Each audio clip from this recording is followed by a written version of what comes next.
0892150128, mata kuliah Ekonomi Mikro, dosen Bapak Sumardi, SEMM. Di kesempatan kali ini saya akan menjelaskan materi tentang teori produksi. Produksi adalah proses mengubah input menjadi output. Produksi meliputi semua kegiatan untuk menciptakan atau menambah nilai atau mengguna suatu barang atau jasa. The organization of production. Yang pertama ada input, termasuk yaitu ada labor, capital, dan land. Fixed input, variable input. Short run atau jangka pendek adalah periode waktu di mana hanya beberapa input variabel yang dapat disesuaikan dalam short run. Faktor-faktor yang tetap seperti pabrik dan peralatan tidak dapat diubah secara penuh atau disesuaikan. Long run atau jangka panjang adalah periode di mana semua faktor yang digunakan oleh perusahaan termasuk modal dapat diubah. Fungsi produksi.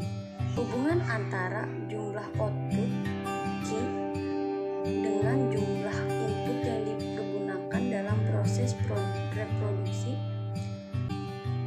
X1, X2, X3 sampai seterusnya secara matematis dapat ditulis sebagai berikut.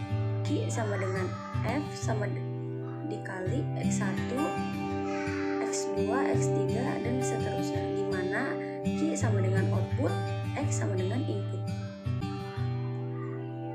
Apabila input yang dipergunakan dalam proses produksi hanya terdiri dari modal atau K dan tenaga kerja L, maka fungsi produksi yang dimaksud dapat diformulasikan menjadi Q sama dengan F dikali Q L, di mana Q sama dengan output, K sama dengan input modal atau kapital, L sama dengan input tenaga kerja atau labor. Fungsi produksi satu input variabel. Fungsi produksi satu input variabel dengan mengasumsikan salah satu input menjadi konstan dalam jangka pendek, maka dapat dijelaskan hubungan input-output secara lebih luas. Apabila input modal dianggap tetap dalam jangka pendek, maka fungsi produksinya menjadi Q sama dengan F buka kurung L tutup kurung. Fungsi produksi satu input variabel. Langkah awal yang menjelaskan teori produksi yaitu dengan mengasumsikan bahwa hanya ada satu faktor produksi yang berubah. Para ekonom awalnya mempelajari teori produksi dengan meningkatkan pemanfaatan tenaga kerja pada sebidang tanah yang tetap akan mempengaruhi output. Jadi dalam analisis tersebut diasumsikan bahwa faktor produksi lainnya menjadi seperti modal, tanah, dan teknologi dianggap konstan. Dengan demikian, satu-satunya faktor yang berubah adalah tenaga kerja.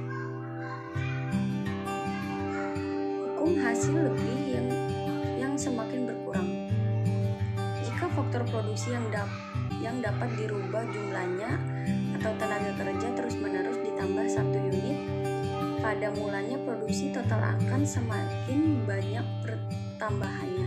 Tetapi sesudah mencapai suatu tingkat tertentu, produksi tambahan akan semakin berkurang dan akhirnya mencapai nilai negatif, dan ini menyebabkan pertambahan produksi total semakin lambat dan akhirnya ia mencapai tingkat yang maksimum untuk kemudian menurun. Fungsi produksi satu input variabel. Satu, produk total, yaitu keseluruhan output yang dihasilkan dari hasil penggunaan sejumlah faktor produksi tertentu. Dua, produk rata-rata, yaitu produksi yang dihasilkan oleh satu orang tenaga kerja atau input variabel. Yang ketiga, produk marginal, yaitu tambahan produk yang diakibatkan oleh bertambahnya seorang tenaga kerja dan sebaliknya. Sini ada tabel pengaruh perubahan tenaga kerja atas produksi beras, bisa dilihat.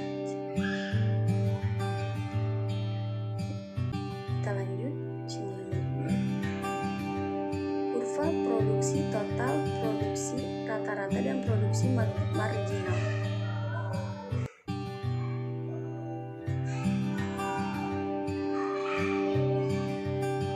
Ini sama dengan produk total, dan ini sama dengan produk marginal dan produk rata-rata.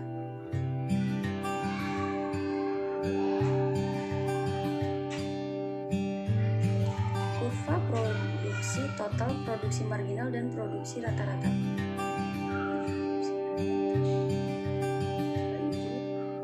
Tahap 1 menunjukkan tenaga kerja yang masih sedikit, apabila ditambah akan meningkat total produksi rata-rata, dan produksi marginal. Tahap 2 produksi total terus meningkat sampai produksi optimum, sedang produksi rata-rata menurun dan produksi marginal menurun sampai titik nol. Tahap 3 penambahan tenaga kerja menurunkan total produksi dan produksi rata-rata, sedangkan produksi marginal negatif. Perkembangan teknologi. Produktivitas tenaga kerja dapat ditingkatkan dengan menerapkan teknologi yang lebih baik. Tenaga kerja dan teknologi ini tidak dapat dipisahkan. Dengan perkembangan teknologi komputer, maka pekerjaan administratif dapat diselesaikan lebih cepat. Oleh karena itu, tenaga kerja harus dapat menyesuaikan diri dengan perkembangan teknologi. Ini ada gambar pengaruh kemajuan teknologi terhadap total. Keterangannya menunjukkan dampak perbaikan teknologi terhadap peningkatan produktivitas tenaga kerja, meskipun hukum hasil yang semakin berkurang tetap berlaku. Akan tetapi, dengan adanya perbaikan teknologi dapat menghambat penurunan produktivitas. Pada mulanya proses produksi dengan menggunakan tenaga kerja, sebabnya KL sudah berlaku penurunan produktivitas tenaga kerja. Apabila tidak ada perbaikan teknologi, maka pada saat dilakukan penambahan tenaga kerja menjadi L, maka produksi akan turun dalam arti lebih kecil dari Q.